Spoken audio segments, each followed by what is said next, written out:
마반야 마다민 마스크를 좀 벗어도 되겠죠?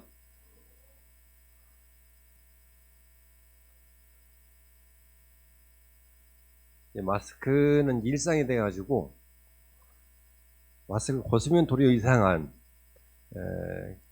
지역에 와 있습니다. 우리나라에 코로나 바이러스 환자가 발생한 지 1년이 됐다고 하는데 그래서 여기저기 그 신문에서도 또 뉴스에서도 이야기를 하더라고요. 코로나19로 인해서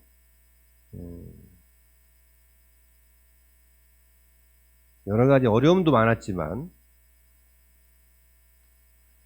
우리 대한민국은 코로나19로 인해 가지고 가장 큰 것을 확인했던 그런 1년이 아닌가 싶습니다. 어떤 게 확인됐냐 그러면은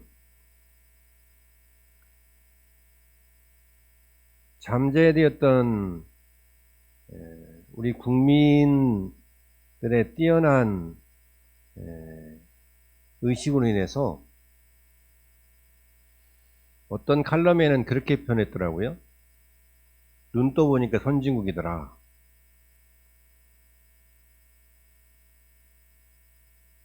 이런 이제 팬데믹이라고 하는 세계사적인 현상으로 인해서 우리가 얼마만큼 뛰어난 잠재력과 국민의 의식을 가지고 있는지가 역력하게 드러났죠. 그래서 한편으로는 힘들고 어렵기도 하지만 한편으로는 우리도 저력을 또 보여줄 수 있는 그런 기회이기도 했습니다. 위기이지만 또 기회이기도 했다.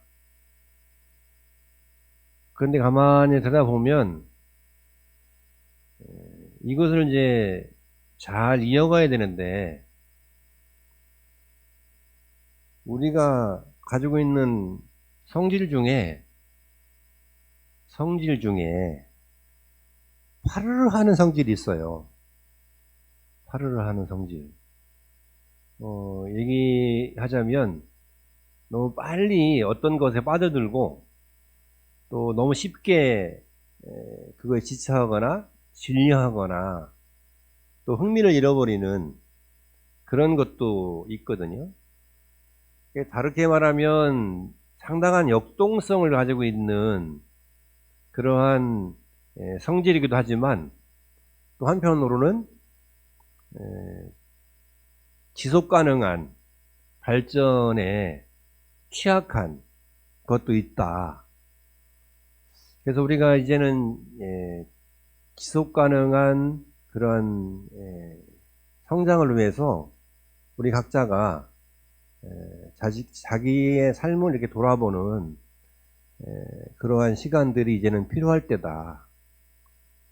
근데 이것이 수행과 신행으로 오면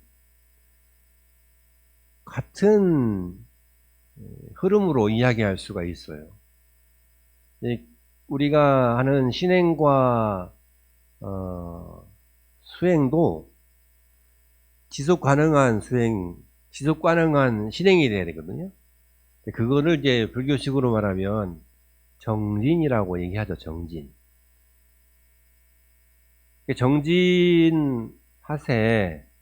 정진하세, 삼불가도 있지만 그렇게 얘기를 하면서도 사실은 우리의 마음이 워낙 변덕스러워서 마음이 변덕스럽기는 이 계절의 변화는 아무것도 아니에요. 옛날 어른들은 동짓날 팥죽 끓일 때 팥죽 끓여 보셨죠?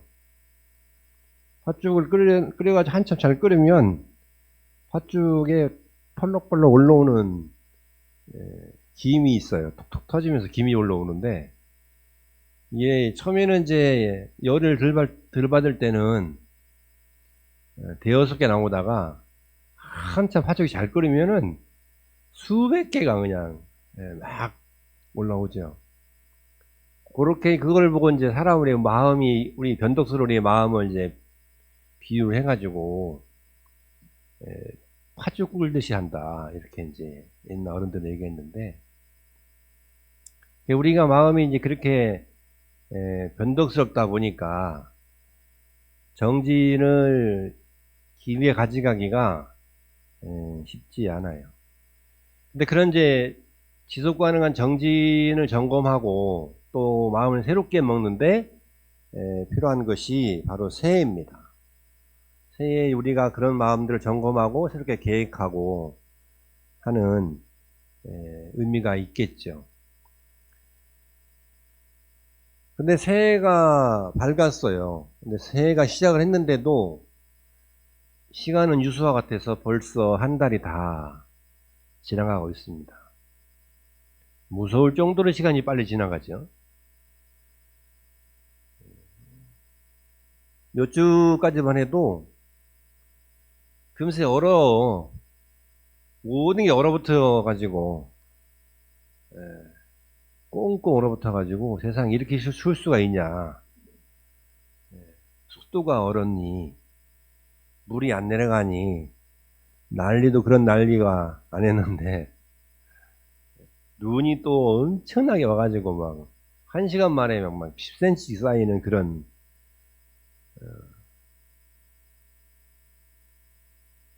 그래가지고 그 눈 많이 오는 날은 고생들을 얼마나 더 많이 했습니까? 우리 복지관 직원 하나는 7시에 퇴근했는데 새벽 5시에 집에 들어갔대요. 그게 몇 년 전의 일이 아니라 며칠 전의 일이잖아요.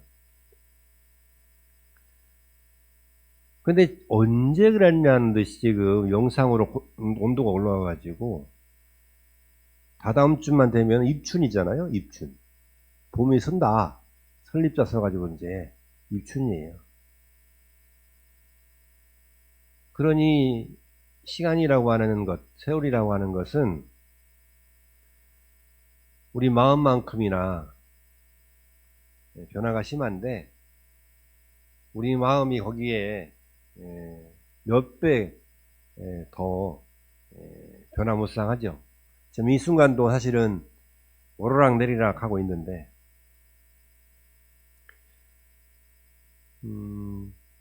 이제는 이제 법당에 나와서 우리 금강연서에 나와가지고 법회를 보는 것도 조금씩 이제 봄이 오니까 생기가 돌아야 되는데 아직 코로나 때문에 그렇게 되지는 않는 것 같아요. 40명까지, 실내에서는 이제 50명인데 그래서 한 40명까지는, 아니 좀 더 양보해서 한 30명까지는 와도 되는데 아직까지는 그런 용기가 내기가 쉽지 않은 그런 상황입니다. 그래서 지금 금강정사 신도들이 차마 여러 가지 개인 방역이나 또 지침을 잘 지키기 위해서 금강정사를 못 오고 집에서 지금 유튜브를 보고 계신 신도분들이 계실 거예요. 고마움을 먼저 전하면서, 유튜브를 혹시 보고 계신 분들은 보시면 안 돼요. 그냥 보시기만 하면 안 되고 구독을 눌러줘야 돼요. 구독. 그리고 좋아요를 눌러줘야 된다고 그래요. 거기서 나가가지고 댓글을 써야 돼요. 지금 댓글을 스님 화면빨 참 잘 받아요, 이런 이런 댓글을 써주셔야 돼요. 스님 음성이 너무 좋아요, 이런 거 써주시면 좋죠. 네, 문자고 한번 해봤고요. 그래서 이제는 어느 정도 지나면 이런 이제 지금 시국이 워낙 비상한 시국이다 보니까 유튜브를 통해서 부처님 말씀을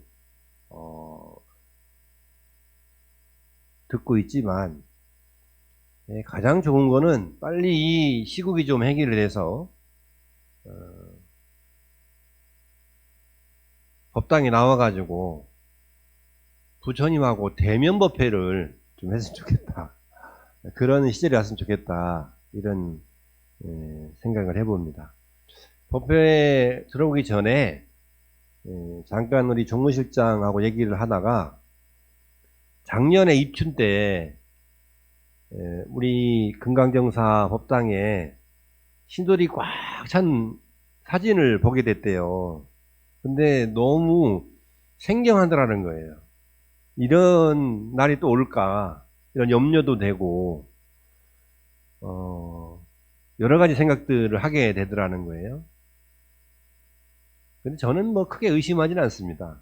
만약에 시국이 해결이 되고 또 이런 이제 코로나가 좀 잠잠해지면 우리 금강정사 가족들은 언제 그러냐는 듯이 또 우리 이 법당에 가득가득 메워주리라 그렇게 믿고 있습니다.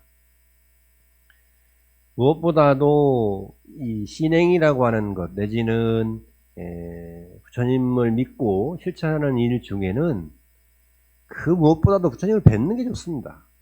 일주일에 한 번이라도 직접 내가 뵙고 도량도 한번 둘러보고 그것이 가장 이상적이죠. 다만 이제 그러지 못한 환경이다 보니까 우리가 거기에 맞춰서 그러고 보면은 우리 불자들이 굉장히 모험적이에요. 나와도 된다 해도 조금만 염려가 되면 안 나와버려요. 다른 데는 어때요? 다른 데는 나오지 말라고 모이지 말라 해도 모여요. 나는 벌금 내고 모이겠다. 나는 감옥을 가도 모이겠다. 이런 사람들도 있어요. 그런 배짱들은 좀 배울 필요가 있는데 굳이 뭐 따라할 필요 없는데 그건 배짱들만 배우면 돼요. 행동을 따라할 필요는 없어요.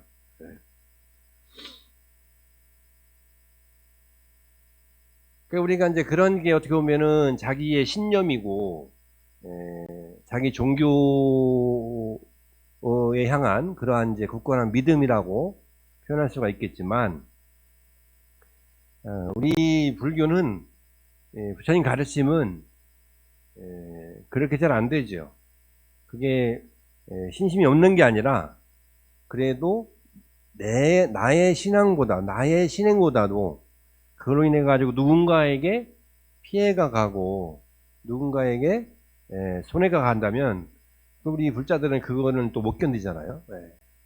내가 조금 손해 보는 게 낫지 이렇게 어떻게 보면은 생각들을 많이 하기 때문에 그렇습니다. 어쨌든 올해는 다른 해와 다르게 좀 뭔가 다른 새해를 맞이했어요. 그래서 해돋이도 작년까지만 해도 제가 같이 와서 해돋이도 하고 야호도 한번 해보고 법당에 앞에 서가지고 사진도 찍고 이랬는데 올해는 그것도 여의치 않았고요. 이제 그렇게 그렇지만 마음속에서는 나를 포함해서 내 가족들에 대한 건강 이런 어떠한 그런 바람들은 더 지극하고 더 간절하게 시작한 한 해이지 않나 생각합니다. 유례없는 이 코로나로 인해서 우리가 내 개인의 건강도 중요하지만 이제 우리 공동체의 건강이 그것보다 더 중요하다라고 하는 것을 인식하게 됐죠.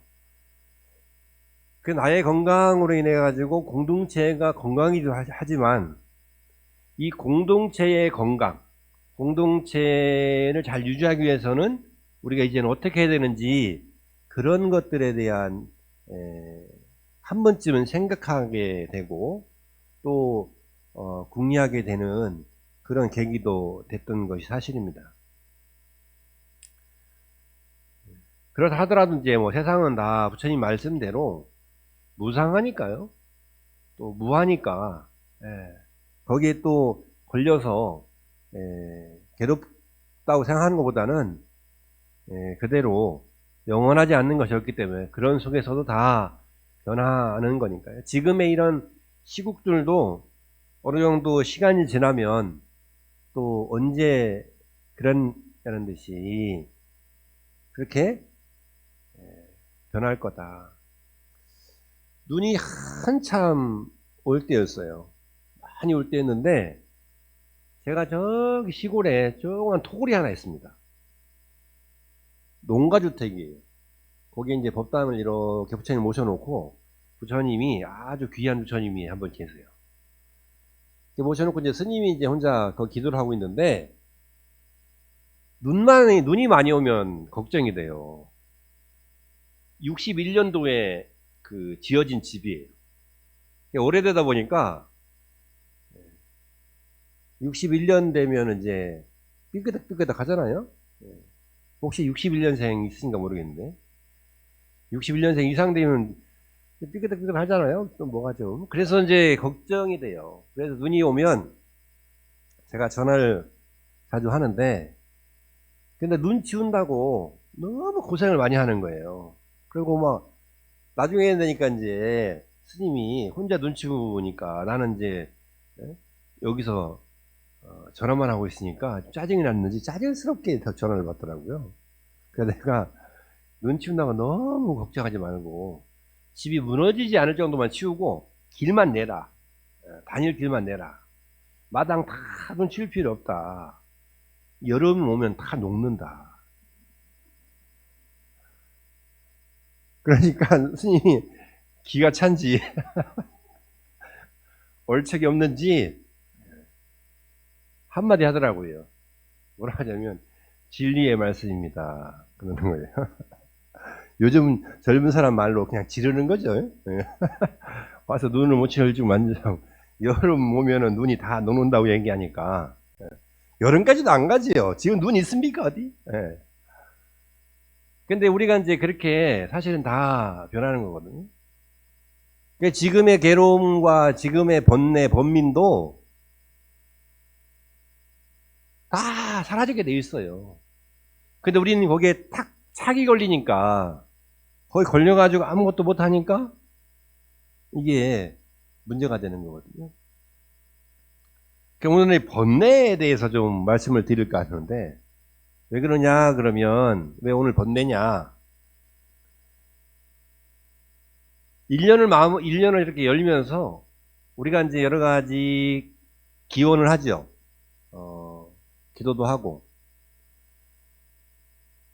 근데 그 중에서도 뭘 이루는 것도 중요하지만, 뭐가 성취하는 것도 중요하지만, 내 안에 있는 이 번뇌를 정리하지 않으면, 그 별로 이게 성취도 늦고, 한다 하더라도 그 기쁨이 오래가지 못한다는. 그래서 우리 안에 있는 이 번민이라고 하는 고뇌라고 하는 것, 번민, 번뇌, 고뇌, 괴로움 이런 것들이 있어요. 근데 있는데 원래 있는 게 아니라 습관적으로 있어요. 습관적으로. 그래가지고 우리가 늘 쉽게 하는 말 중에 하나가 죽겠나, 괴로워 죽겠네잖아요. 죽겠네, 괴로워 죽겠네. 이 죽겠네라는 말이 그렇게 나쁜 말로 쓰는 게 아니라 또 좋아도 또 줘요. 좋아 죽겠네 그래요. 좋은데 왜 죽죠?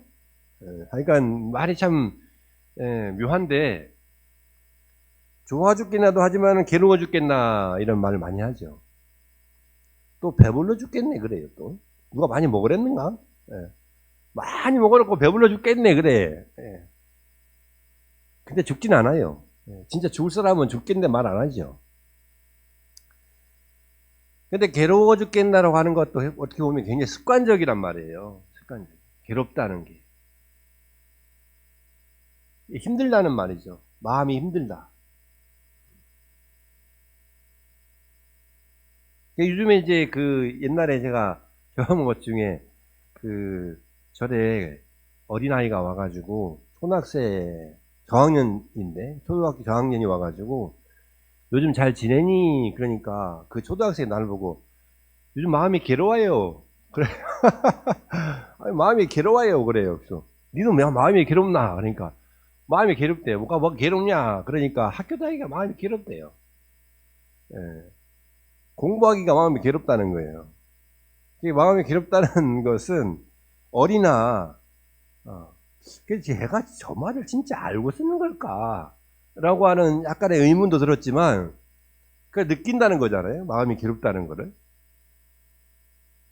괴로움이라고 하는 게 도대체 뭐냐, 이게. 우리가 괴로움이라는 걸 느끼는 거예요. 느끼는데, 이 괴로움이 진짜 뭐냐. 법구경 쌍유품에 나와 있는 말씀을 내가 적어놨는데, 첫 구절 때문에 제가 적어놨어요.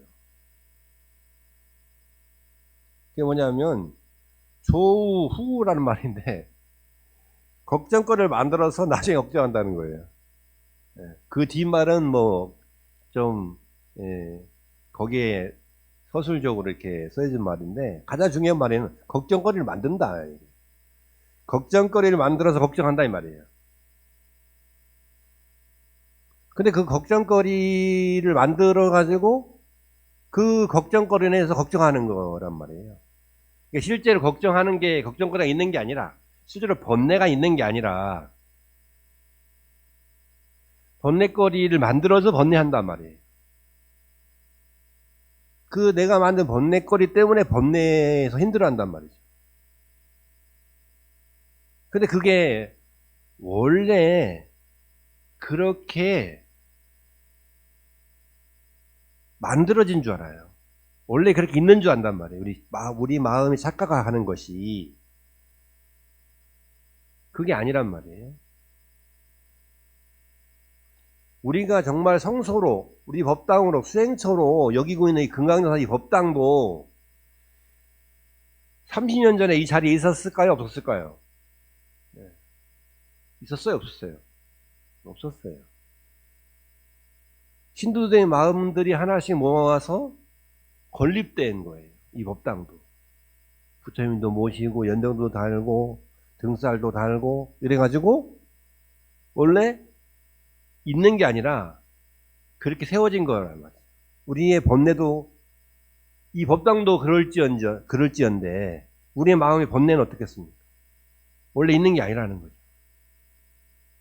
이게 쏟고 있는 거예요. 쏟고. 심리학적으로도 이제 얘기하기를 우리의 의식이 있는데 의식이라는 게 있잖아요. 의식. 6번째 의식이 있는데 안식, 이식, 비식, 설식 쭉 나와가지고 의식이라는 게 있어요. 우리가 이제 안이비설신의 6가지 뿌리가 6가지 경계를 만나가지고 그걸 이렇게 인식하는 게 6가지 단계가 있다는 거 아니겠습니까? 그걸 육식이라고 그래요. 불교에서는.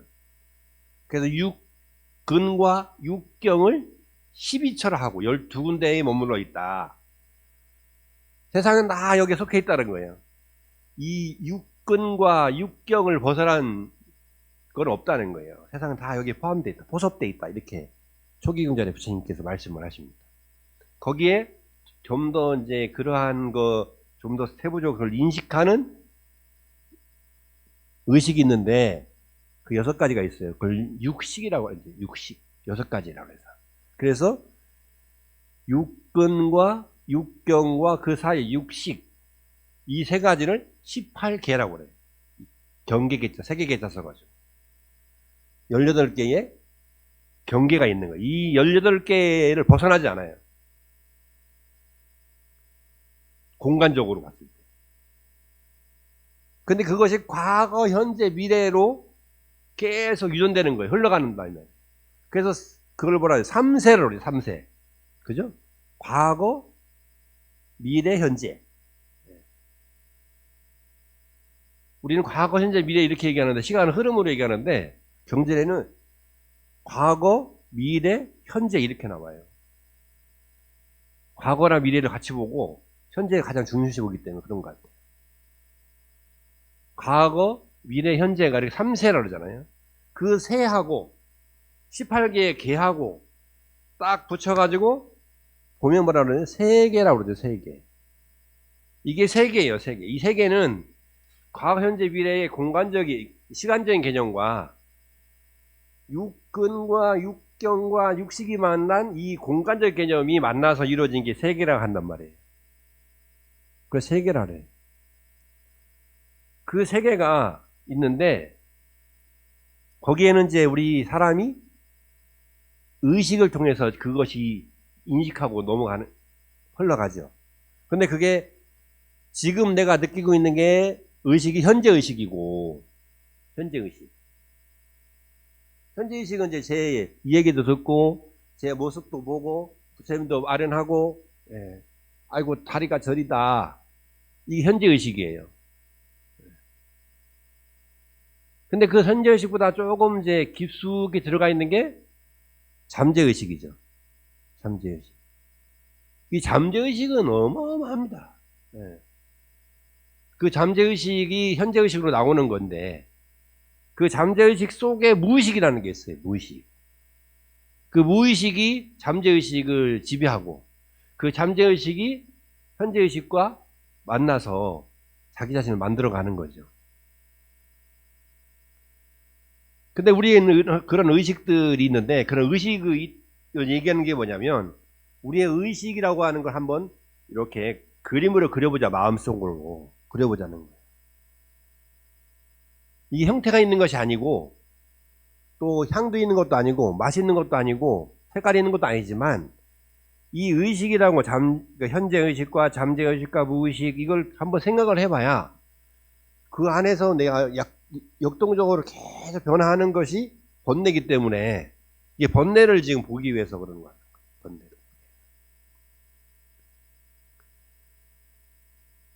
그 괴롭다고 하는 것은 우리가 일상 속에서 이거를 해결해야 되는 거예요. 괴로움을. 괴롭다는 걸 해결해야 돼요. 아, 나는 왜 이렇게 괴로운지 몰라, 마음이. 절에 와서 이야기하는 것 중에 스님 마음이 괴로워요 라고 하는 사람들이 많거든요. 근데 물론 이제 괴로움의 원인들은 여러 가지가 있어요. 가정적인 것도 있을 수 있고, 건강에 관련된 문제가 있을 수도 있고, 또 관계에서 오는 괴로움이 있을 수가 있죠. 그래서 오늘 괴로움에 대해서 일단 해결해야 된다, 이거예요. 근데 어떻게 해결하느냐? 괴로움을 싹 털어버려서 해결하느냐?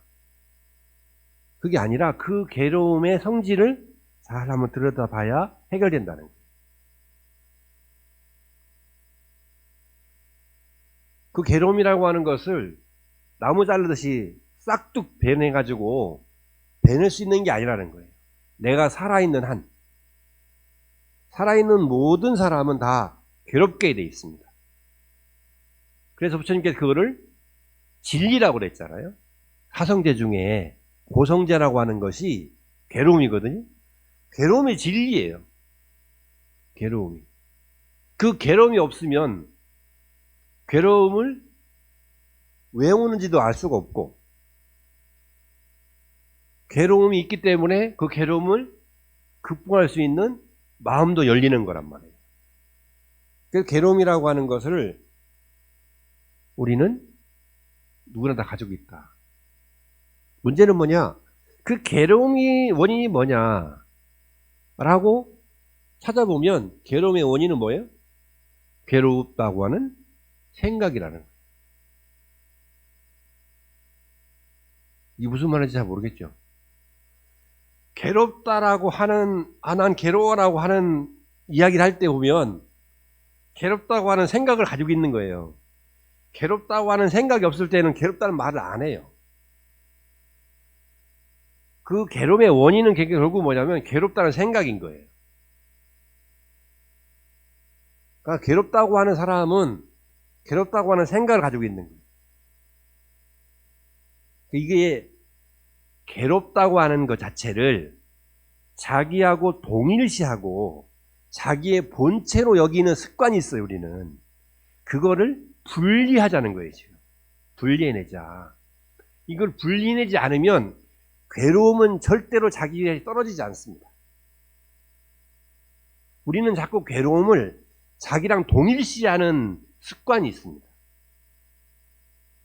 그 괴로움을 동일시하는 그것을 떼어내서, 내가 괴로울 때 그 괴로움을 인식하면, 괴로운 생각이 때문에 내가 괴로운 거다 라고 하는 생각을 딱 알아차려야 돼.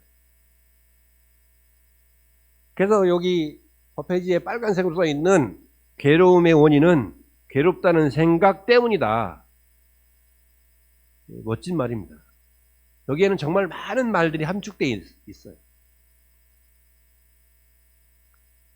물론 이제 현상적으로 관계 속에서 오는 괴로움이 있죠.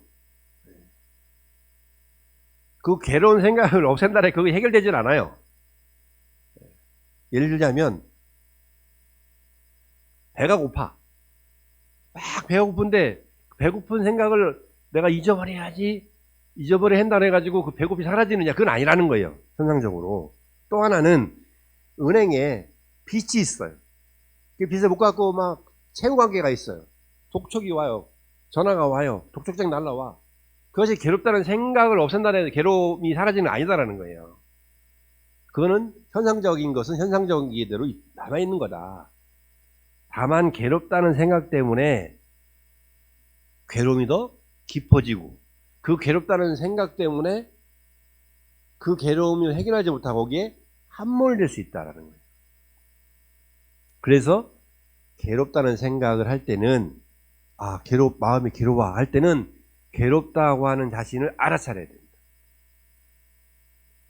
근데 그 알아차리면 관념적으로 거의 우리는 많은 부분들을 괴롭다는 것이 관념적으로 괴롭다고 생각하세요. 쉽게 말하면 습관적으로 괴롭다는 말을 많이 해요. 습관적으로 괴롭다는 것에 빠져 있어요. 그래서 그 괴롭다고 하는 것을 알아차리면 그 괴로움이 정말로 습관적으로 관념적으로 괴로워하는 사람이라면 그 괴로움은 사라집니다. 아주 명확하게 사라집니다. 근데 현상적으로 진짜 아까 얘기했던 그런 예를 들었던 문제들이 있어요. 그러면 어떻게 되느냐? 그거는 아주 담대하게 그 괴로움의 원인을 찾게 됩니다. 그리고 그 괴로움의 원인들을 응대하게 돼요.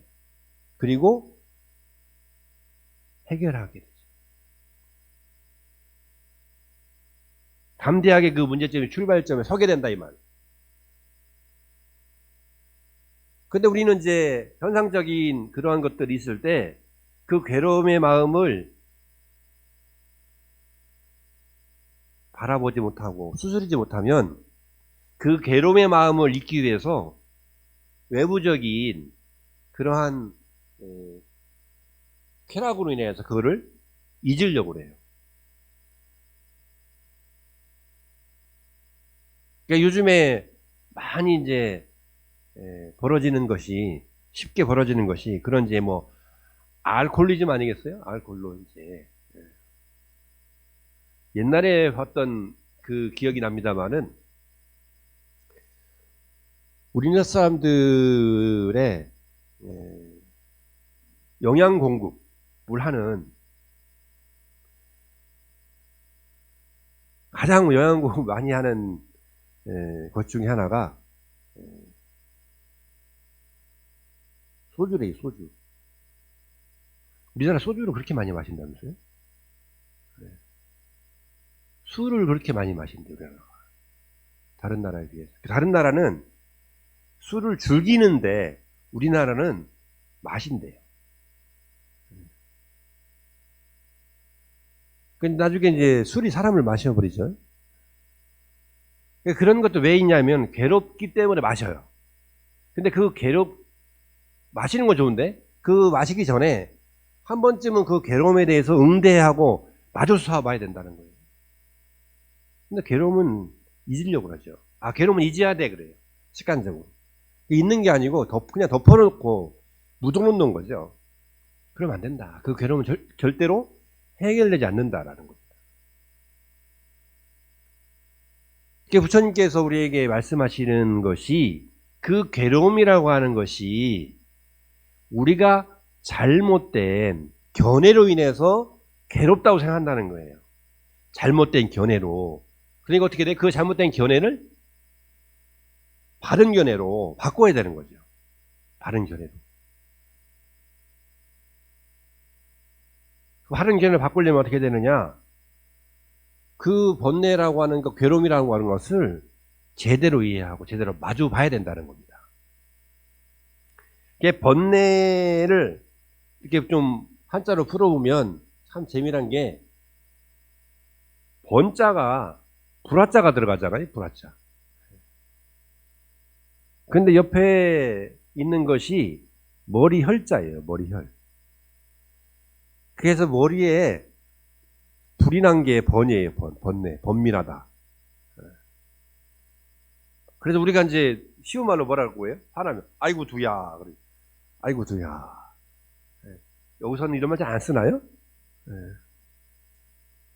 그런 말 쓰거든요. 아 두야. 머리 아프다 이거예요. 머리 아프다. 머리가 뜨끈뜨끈해지고 이제 더한 말로는 이제 열찬다 그러죠. 열 뻗친다 그래요. 열 찬다도 모자라가 열이 뻗친다 그래. 열이 뻗친다.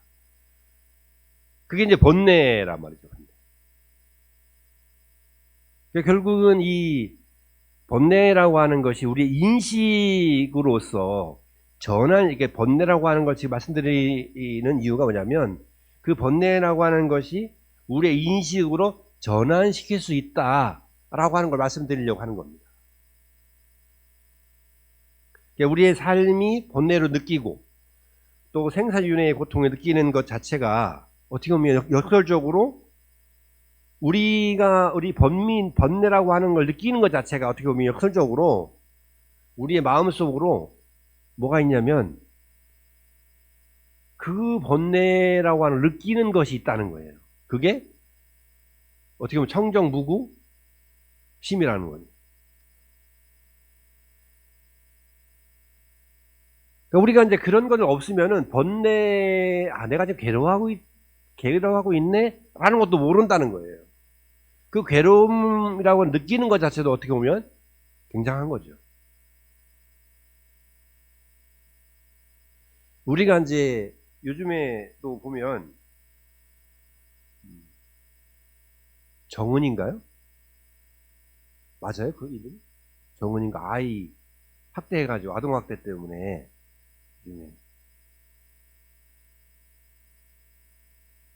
저는 누가 또 오늘 목사님이 또 친한 목사님이 그런 것도 안 보내줘도 되는데 그 학대 동영상을 또 보내줬어요. 저한테. 이제 봤는데 못 보겠더라고요. 중간에 그냥 보다 말았는데 내 심성이 나빠질 것 같더라고요. 보니까 그게 전해져가지고. 근데 그거는 사람이 아니더라고요. 근데 그 사람이 그것이 나쁘다고 하는 걸 몰라요. 내가 보니까. 저 사람은 저걸 하면서 저게 나쁜 짓이라는 걸 인식 못하고 있구나라는 게 딱 느껴져요. 애완견한테도, 반려견한테도 그렇게 안 하거든요. 그래서 우리가 번뇌라고 모르는 것처럼 그 나쁜 짓을 모르는 것처럼 우리가 번뇌라고 하는 것이 내가 지금 번민하고 있구나, 번뇌하고 있구나, 괴롭고 있구나 라고 느끼는 것도 어떻게 보면은 역설적이게도 우리 마음속에 그 번뇌라고 하는 걸 알아차리는 눈이 있다는 거예요. 그거를 우리는 다른 말로 해서 청정무구심이라고 얘기합니다. 다른 말로는 열애심이라고도 얘기하기도 하죠. 아니면 본래의 마음인 거예요. 본래의 청정한 마음. 이거는 다른 우리 순수 말로 풀면 본래 붙다라는 거예요. 본래 붙여.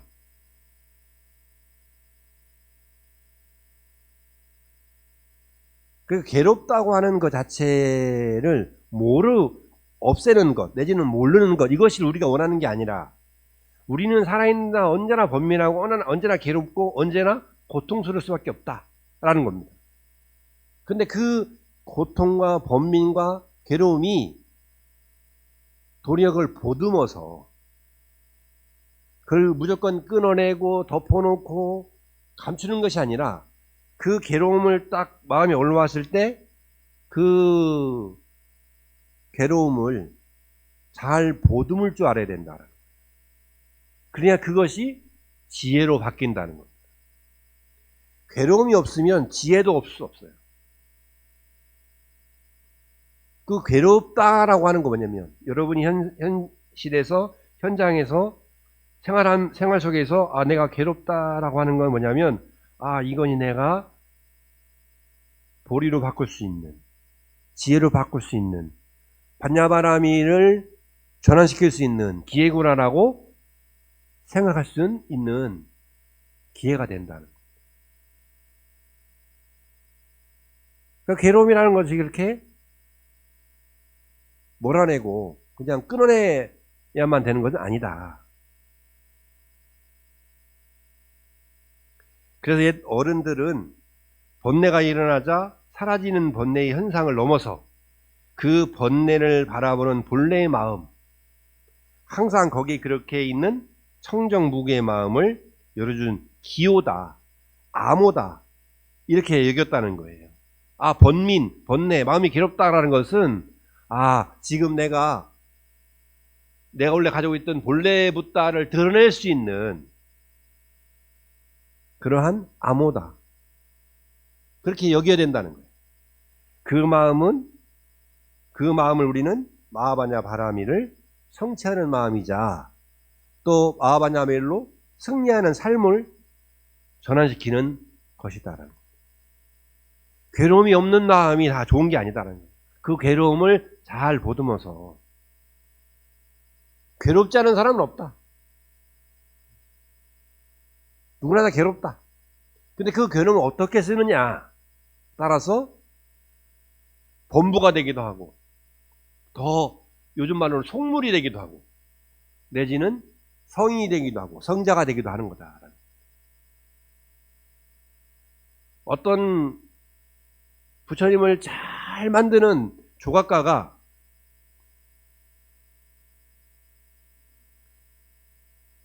부처님을 잘 만들어가지고 출시를 했어요. 그래가지고 최고의 상을 받았습니다.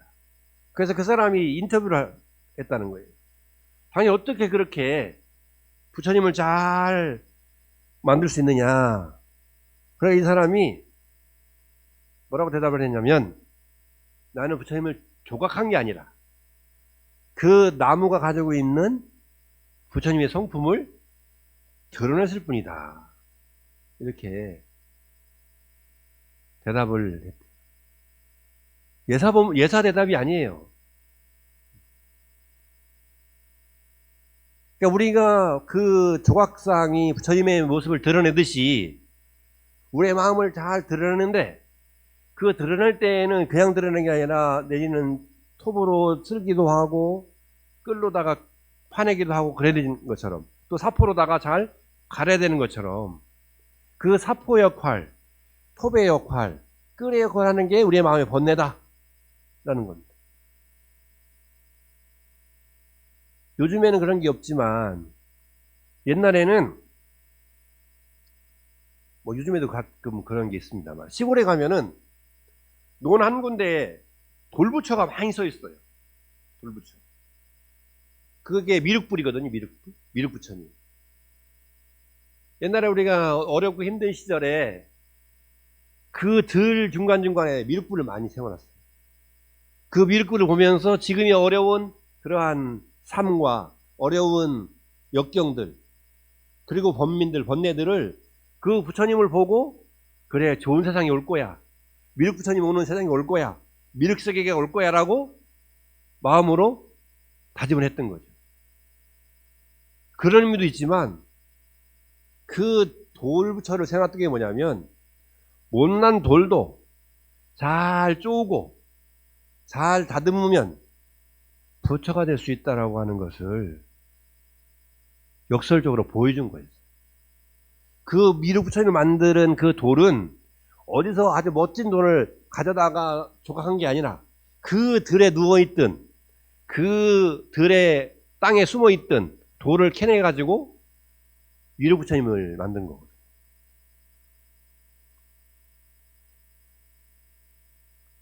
우리도 마찬가지인 거예요. 우리 마음이 삐뚤 빼뚤 내지는 좀 더 어떤 사람들은 표적스럽기도 하고 어떤 사람들은 약간 예민하기도 하고 어떤 사람들은 또 너무 푸근하기도 하고 여러 가지지만 마음이 얼마나 많습니까? 전 세계에는 70억 개의 마음이 있는 거잖아요. 100명이 모이면 100개의 마음이 있는 거잖아요. 그 마음들이 다 번뇌가 없을 수는 없어요. 누구나 다 번뇌를 다 가지고 괴로움이 다 가지고 있죠.